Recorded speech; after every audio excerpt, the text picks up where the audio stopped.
Prince Obi, the only son of King Eze of Umuoma, had everything a man could ever desire: wealth, power, and admiration. Yet, he longed for one thing that seemed impossible to find: true love. Tired of women who only sought his riches, he devised a plan to find a woman who would love him for his heart and not his crown. Disguising himself as a humble palm wine tapper, he left the palace and ventured into a nearby village where no one knew his true identity. His new life was about to begin, but he had no idea what challenges awaited him. The sun was high as Obi arrived in Amagu village, dressed in ragged clothes and carrying a worn-out calabash. The villagers barely gave him a second glance, assuming he was just another common labourer. He found work with an old tapper, Papa Jeed, who taught him the art of climbing palm trees and extracting sweet wine. As sweat dripped down his face, Obi realised the life of a commoner was far harder than he had imagined, but he was determined to endure the hardship for the sake of love.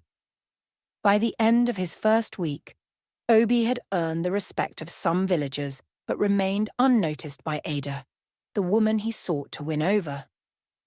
His hands bore blisters from handling the tapping tools, his once soft palms now rough like tree bark. The days were long, and the nights were filled with exhaustion. But Obi was patient. He was prepared for the long journey ahead. Among the villagers was Ada, a strikingly beautiful young woman known for her intelligence, wit, and strong will. She had turned down many suitors, believing that love should not be based on empty words or mere attraction.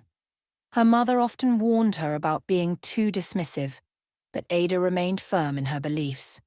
She would not settle for a man without ambition.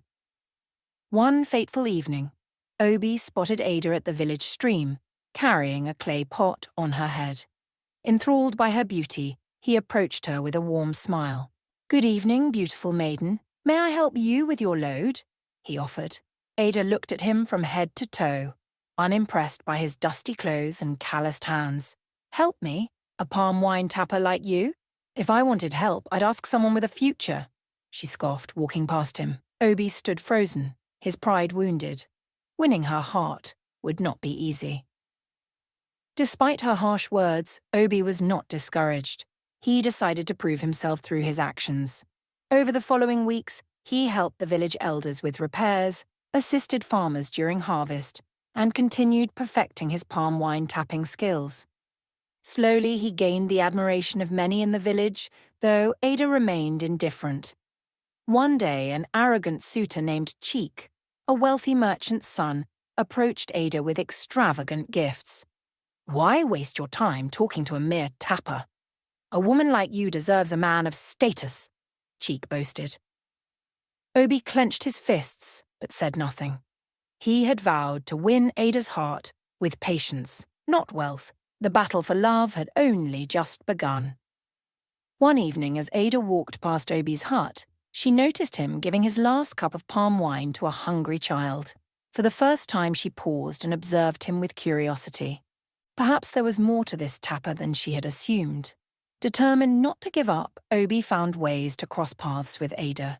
He greeted her at the market, helped carry firewood for her mother, and even gifted her the sweetest palm wine from his daily tapping. Yet Ada remained unmoved.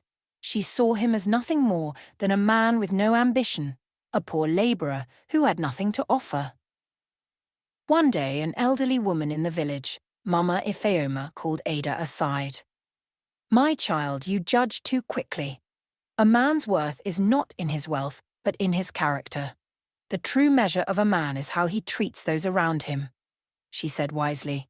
Ada dismissed her words with a small laugh, but could not shake them from her mind. One evening, a sudden storm hit the village, causing severe damage to many homes. Obi worked tirelessly with other men to rebuild huts, fix thatched roofs, and help those who had lost their belongings. Ada watched from afar, her heart conflicted. Was this the same man she had dismissed so easily? The more she saw of his kindness and perseverance, the more her walls began to crack. But even as Ada began to question her own assumptions, Another challenge arose. Chike, jealous of Obi's growing reputation, devised a plan to humiliate him in front of the entire village.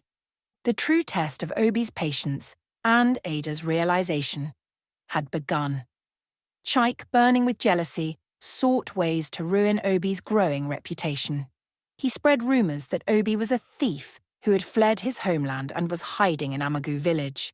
The villagers, though initially skeptical, began to whisper among themselves. Ada, too, heard the rumors, but remained silent, unsure of what to believe. One evening, Chike gathered a few men and accused Obi of stealing from the village food storage. He is an outsider, a mere tapper who suddenly finds the means to help everyone? Where does his wealth come from? Chike sneered. The villagers murmured in agreement, their suspicions growing. Obi, calm but firm, defended himself. I have stolen nothing. My only wealth is my hard work, he declared. Yet doubt lingered in the air. Ada watched the confrontation from a distance, her heart heavy. She wanted to believe Obi, but Chike's words held weight. Still, something inside her resisted the idea that Obi could be a criminal. That night she found herself unable to sleep, her thoughts clouded with uncertainty. Determined to uncover the truth, Ada decided to watch Obi more closely. Over the next few days, she observed his actions in silence. She saw how he worked from dawn till dusk, how he shared his earnings with the less fortunate, and how he never lashed out despite the villagers' growing suspicion. Slowly her doubts began to fade. Then, one evening, she overheard a conversation between Chike and one of his friends. We must make sure he leaves the village. If Ada starts seeing him as more than a tapper, I'll lose my chance, Chike muttered. Shocked and angered, Ada realized the extent of Chike's deception. The next morning, she confronted Chike in the marketplace. You have lied to this village. You have tried to tarnish a good man's name because of your selfish desires, she accused, her voice strong and unwavering. The villagers turned to watch, murmuring among themselves. Chike, caught off guard, stammered. I only wanted to protect you, Ada. He is not who you think he is. But Ada would not be swayed. It is you who is not who you claim to be, she retorted before storming off. That night, Ada sat outside her hut staring at the moonlit sky. Her heart pounded in her chest as if urging her to acknowledge what she had known all along. Obi was not the man Chike had made him out to be. With Chike exposed, the villagers slowly started to see Obi in a new light. The false accusations against him dissolved, and he continued his work undeterred. Ada, however, found herself facing a different struggle, her growing admiration for the man she once mocked. She started greeting him warmly at the stream, lingering a little longer in conversations. She watched his hands, once soft like a prince's, now rough with hard labor. She noticed his patience, his quiet strength, and the way he cared for the people around him. A strange feeling stirred within her. One day, as she carried a heavy basket of yams from the farm, Obi appeared by her side. Let me help you, he offered. This time she did not scoff or reject him. Instead, she smiled and nodded. Thank you, Obi. And for the first time she saw not a mere tapper, but a man she wanted to know better. A few days later, Ada found herself seeking Obi's company. She made excuses to pass by the palm grove where he worked, stealing glances at him as he skillfully tapped the trees. When he laughed with the village children, her heart warmed. She had been blind to his goodness for too long. One evening, as they walked back from the stream together, Ada hesitated before speaking. Obi, I misjudged you, she said softly. Obi turned to her surprised. We all make mistakes, Ada. It is what we do afterward that matters. His words lingered in her mind long after they parted ways. As the days passed, Ada found herself unconsciously seeking Obi's presence.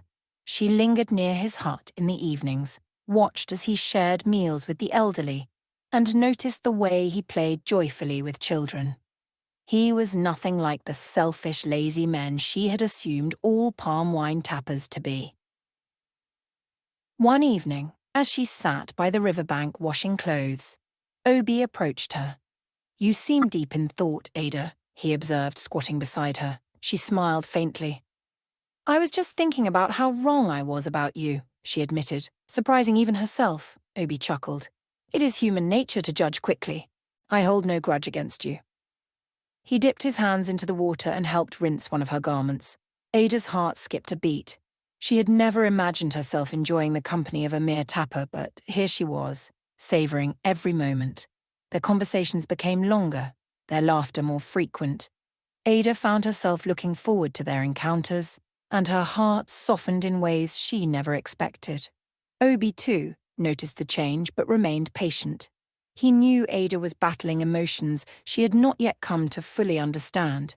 Chike, bitter about Ada's growing affection for Obi, sought ways to remind her of her place. He cornered her one evening as she returned from the market. "Ada, have you lost your senses? How can you even think of entertaining a man like Obi?" He scoffed. Ada folded her arms. "And what is wrong with Obi? He is kind, hard-working, and honest. More than I can say for some others in this village." Chike sneered. "He has nothing to his name, Ada. A woman like you deserves a man who can provide for her, not some lowly tapper. You are making a fool of yourself." Ada shook her head, disappointment flashing in her eyes. "A fool? No, Chike. The fool is the one who believes riches make a man worthy." She left Chike fuming, but his words still played in her mind. Could she really build a future with a man like Obi? Would love be enough? As days passed, more villagers began to question Ada's growing attachment to Obi. Rumours spread that she was falling for a man with no future, and whispers followed her wherever she went. Yet, through it all, Ada found herself standing firmer in her newfound feelings. Determined to silence her doubts, Ada tested Obi in small ways. When her mother fell ill, she wondered if he would care. To her surprise, Obi was the first to visit, bringing herbs and warm soup. When a storm destroyed a neighbour's hut, Obi worked through the night helping them rebuild. One afternoon, Ada returned home to find a small wooden stool outside her hut. "Obi carved it for you," her mother said with a knowing smile. Ada ran her fingers over the smooth wood, a warmth spreading in her chest. He had done this for her, without asking for anything in return. The next day she found herself watching Obi as he worked, sweat glistening on his skin. She felt something unfamiliar. Pride. She had misjudged him, and now she could see clearly. One evening, Obi caught her watching him. "You are staring, Ada," he teased. She looked away quickly, but a smile played on her lips. "Perhaps I am just seeing you properly for the first time," she admitted, her voice barely above a whisper. Just as Ada began to embrace her feelings, a grand announcement from the palace sent shockwaves through the village.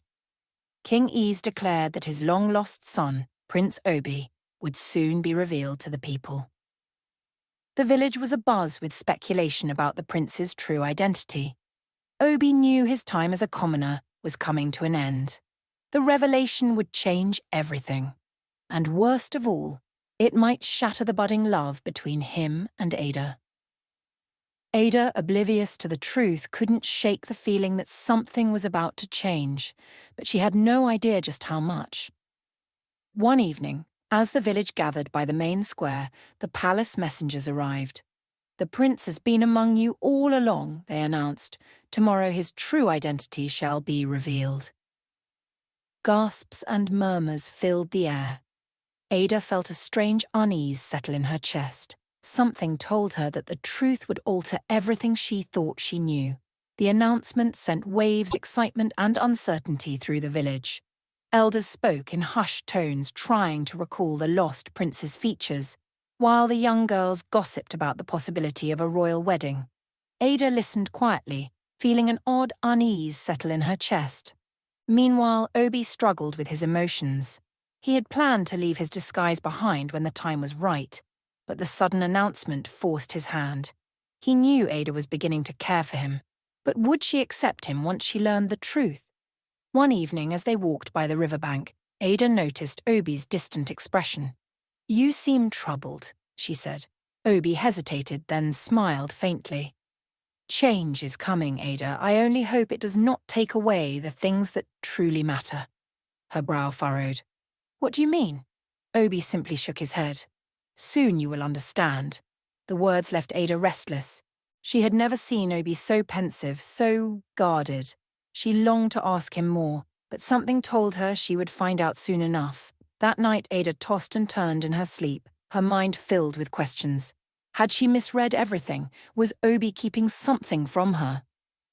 The next morning she found herself walking toward his hut, determined to find answers. But before she could reach him, the village drums sounded, summoning everyone to the square for the long-awaited revelation.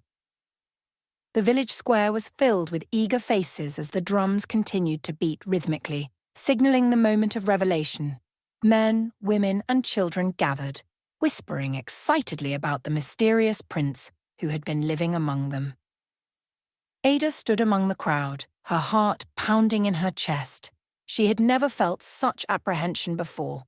The royal guards arrived, followed by the palace herald, who raised his hands to silence the murmurs. "Today the truth shall be revealed," he proclaimed. "The long-lost prince has been in your midst, walking among you as one of your own." Ada's breath hitched as she looked around, wondering who it could be. But when Obi stepped forward, her world shattered. She gasped, stepping back in disbelief. "No, it can't be," she whispered.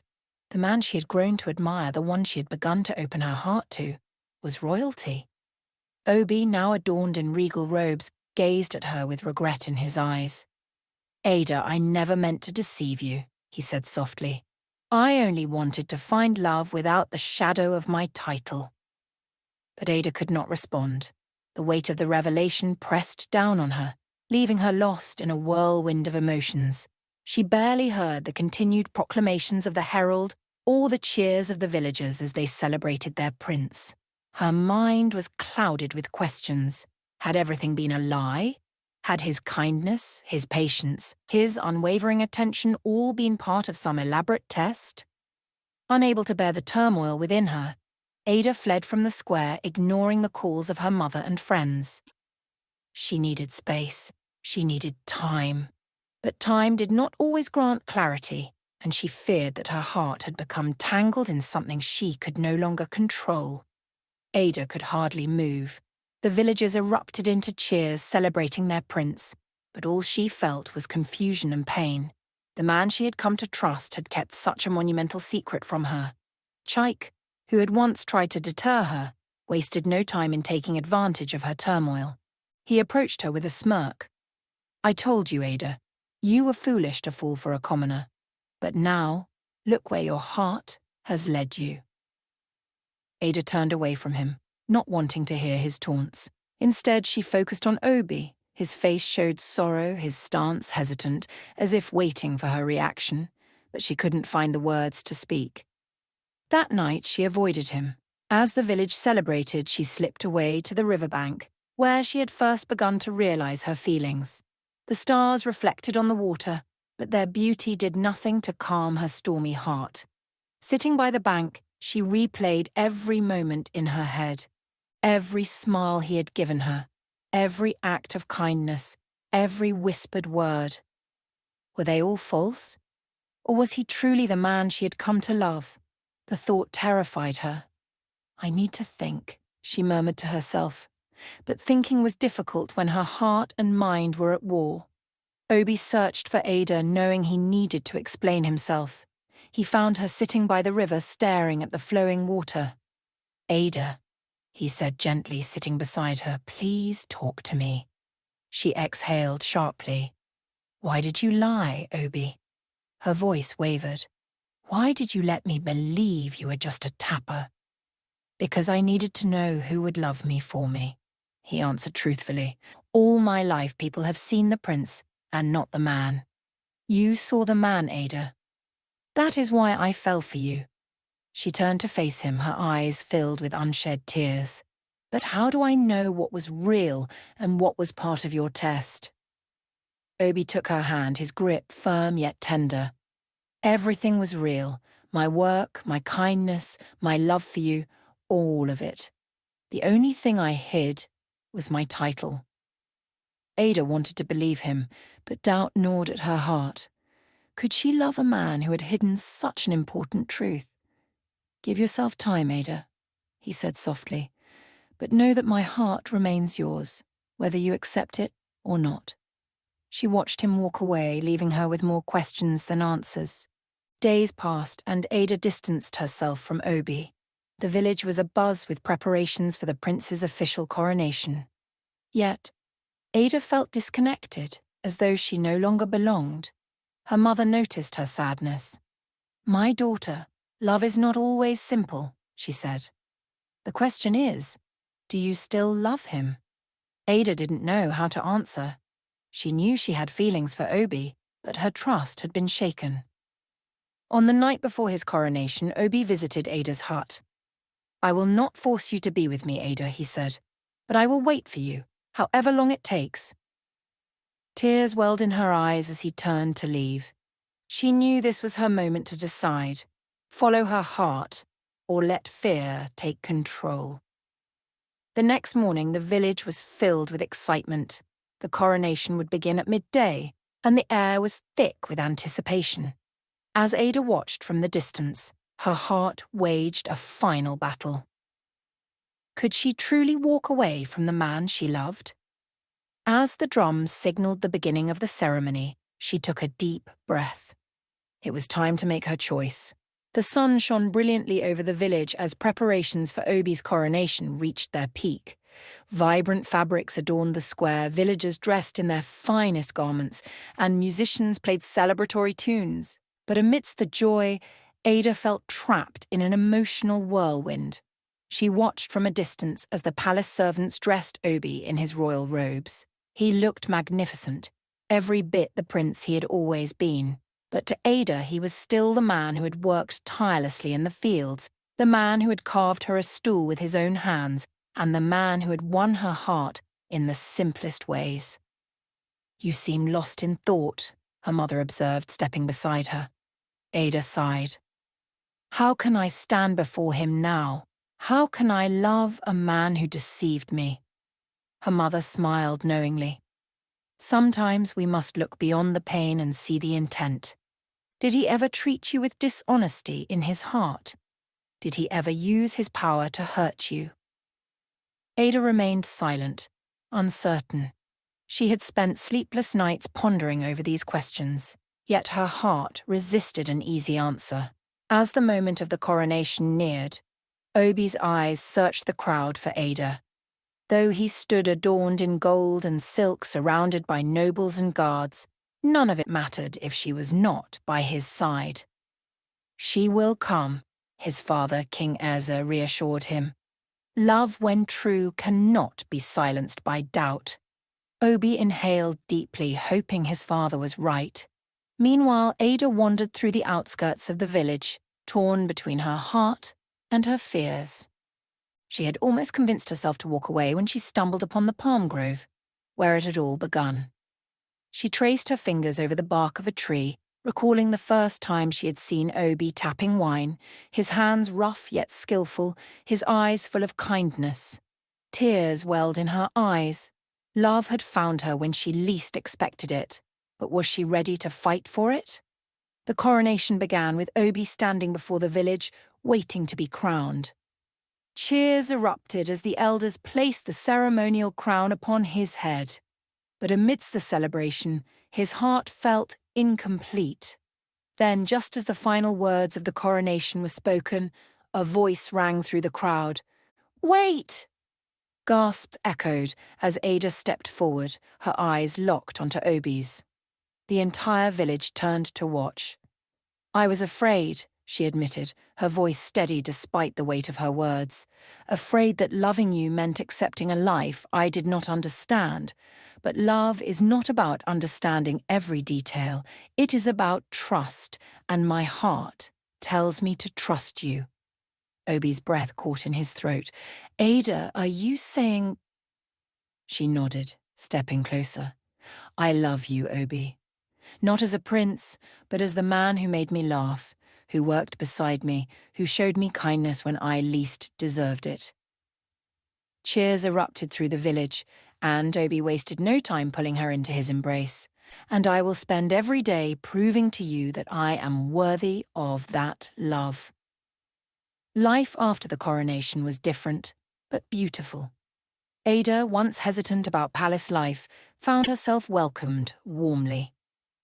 Though she still preferred the simplicity of village life, she learned that love was not about where one lived, but whom they shared it with.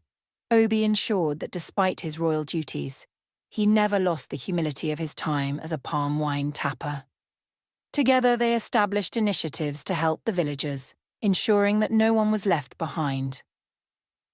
One evening, as they walked through the royal gardens, Obi took Ada's hand. "You never truly answered me, you know," he teased. "Will you be my queen?" Ada laughed. "You never truly asked." Obi knelt before her, eyes full of love. "Ada, my heart has belonged to you since the first moment I met you. Will you be my wife?" Tears of joy filled her eyes as she whispered, "Yes." The wedding was the grandest the kingdom had ever seen. Villagers and nobles alike celebrated the union of their beloved prince and the woman who had captured his heart. As Ada stood beside Obi, dressed in elegant garments but still carrying the same fiery spirit, she realized that love had not only changed her, it had made her stronger. With their hands clasped together, they stepped forward into their future, knowing that their love, tested by truth and strengthened by trust, would endure for a lifetime. And so, the tale of the palm wine tapper and the village maiden became a legend, told for generations as a reminder that love is found not in titles or riches, but in the truth of one's heart. The end.